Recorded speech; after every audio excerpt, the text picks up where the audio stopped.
Karon po di ay natay gi-update din sa tong mga ka-farmers diyan.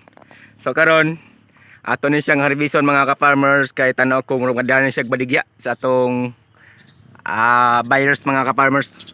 So mo ni siya karon ha. Mo ni. So kining tulo mga ka-farmers nga bulig din ato ni siyang ma-harvest karon. So mo ni siya karon nga tong ma-update sa inyo. Mo ni akong gingon sa mga farmers kung nagtrabaho ta, nagtiyaga, may paabot pang kita nga kayuhan. So nakita gyud yung mga farmers ang dagko sa tong dagko kayo bulig ang atong gipang tanom diri nga saging. So kini murag padayon na gini sa mga farmers, asawa na nagkuha nga ginani. O di ba? May mga bunga na gid siya ba? Halos tanan nito mga farmers may mga bunga na. So nakita man naman ng mga farmers sa layo. Barag ko nagig bunga. Mura na siya og kanang mura gitawag nga pensionado na kita ni mga farmers. So dio. Di ba? Hapit na siya may harvest. So dili na siya nga area mga farmers na agi siya mapaabot og kayuhan.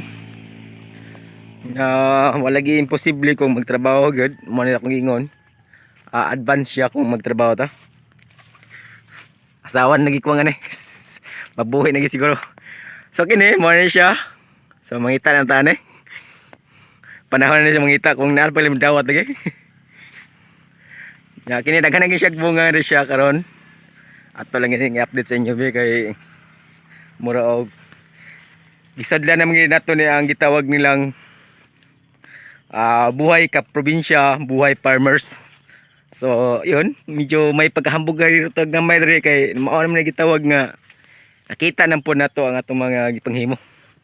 So no, dagko kay mga farmers So diya, tapos may bungas pikas. Dito po mga farmers may bunga na raw, di lang makita mga farmers. So kinitanan na nagini siya bunga ba.